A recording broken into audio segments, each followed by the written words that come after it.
What's up, guys? So today we are in a 1986 Ford Mustang GT. This is actually my dad's Mustang, which you've seen, I believe, only once or maybe in the background of a couple of videos. I took it to the log cabin the one time. He actually bought this car off the lot in 86, right before 87. The reason for that being is that right before 87, the prices dropped on the Mustangs, so they could sell them and get the new ones in. Now this car I actually learned to drive stick on, which you'd think that would mean I'm really good at it, which I wouldn't say I'm bad, but it's definitely a completely different experience than driving our WXs. Gearbox is way shiftier, or not shiftier, way notchier, and just pedal response and feel is way different. But love this car. It's always kind of why I say that I got into cars, is because I would always love going for rides in this car with my dad, or just doing anything, just, I don't know, having fun in what I call the fast car. This car makes 200 horsepower, at least that's what it said from factory, at 4,000 RPM, which is crazy that to think the new Mustangs are making double the horsepower that this car was when it was brand new. Now, if you look at the odometer on this car, it says it has 19,000 miles on it, which is not true. If you were to buy this car from my dad, he would actually probably tell you about it, that the odometer actually failed on the car and stopped reading miles. I'm not sure what mileage it was at, but it failed, and he had to get a new odometer. That's why this only says 19,000. Which I feel like that's something really uncommon that you never hear of failing, is odometers. The story with this car, my dad always wanted a cool car, and he had plenty of cars. It was almost kind of one of those car guys that worked with his buddies. He swapped engines and stuff and transmissions, did all that stuff, and saw this car for sale. You may notice that there's a tow hitch on the back of this car. My dad had that added because for the longest time this was his only car, and he was a DJ, and so he had to tow a lot of his equipment because it couldn't fit in the car, and he bought a boat, so he had to tow the boat with something, which is actually, to me, kind of awesome that at 22, I believe he was, had a Mustang and was towing a boat with it, so that's pretty freaking sweet. But overall, I love the old style of these cars, old leather, like not as plasticky as it was when it got to the newer years, like the 05, 10 years. They had a lot of plastics. Like, there are some here, but really not too many plastics. A lot of good leather. And I was actually watching one of David Patterson's videos. He was reviewing an old Ford Galaxy where they had a lot of the colored interiors. That one was blue. And it's one thing that, as he mentioned, we've really gone away from, and it's like a thing of the past, that I kind of enjoy about this car, because it's kind of a classic thing. It's just colored interior with the car, matches the paint, and I think that was kind of awesome for the style of the older cars.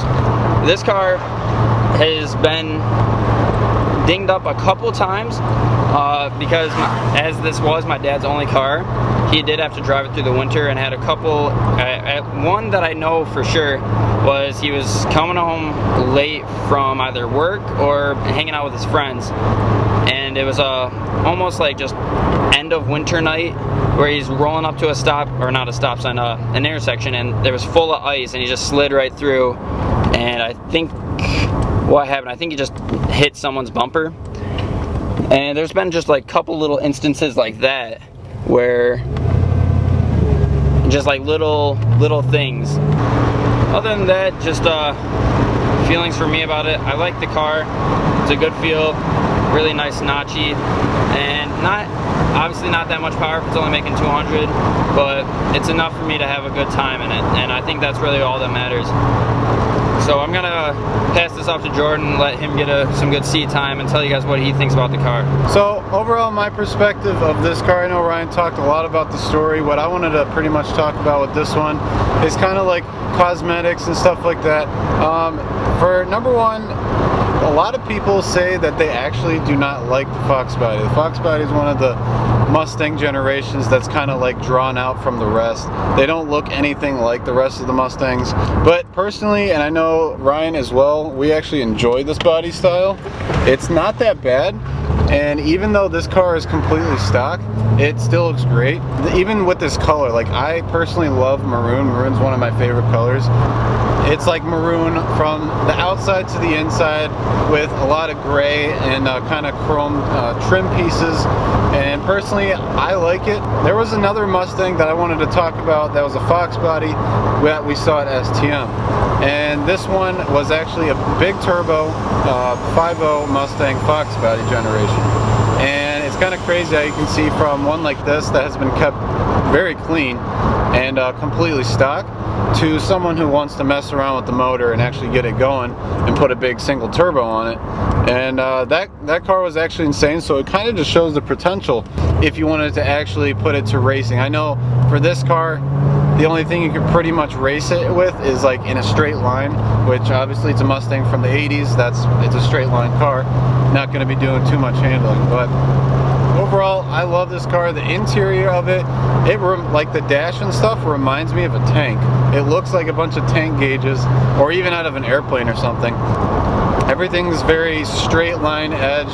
Everything has like little buttons. There's like a million buttons in here that some of them you don't even know what they do, just because they're old and not up to date. But it would take a while to get used to it. But so another little funny thing I wanted to talk about that I noticed immediately when I got in the car.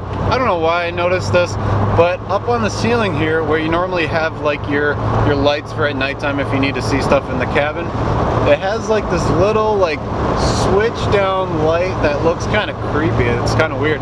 It flips down, single like amber looking light. I don't know why, but I think that's just kind of funny, rather than having like the normal push button ones that kind of just sit up on the ceiling of the car. But I actually personally enjoy this interior. It's so old and like retro, but I love it. And everything's very simple, and like I said, the dash just kind of looks like a pilot or a plane, or maybe a tank or something like that. But so going from a Subaru to a Mustang, since it's a two-door, this car actually has a super long hood that you can't even see the front of it. Going from my car, where it has a short hood, to something like this, it makes the car feel a lot longer, but actually in the back it's much shorter, so you have less behind you but more in front of you. I just thought that was a little bit different feeling, as well as you can feel the weight of this car up in the front and little weight in the back, rather than our car being all-wheel drive with a smaller motor. It kind of feels more balanced, but like we said, this is more of a cruiser rather than something you want to be taking corners on and stuff. But overall, it's a fun experience. It is more for the experience, and just a good weekend car, honestly.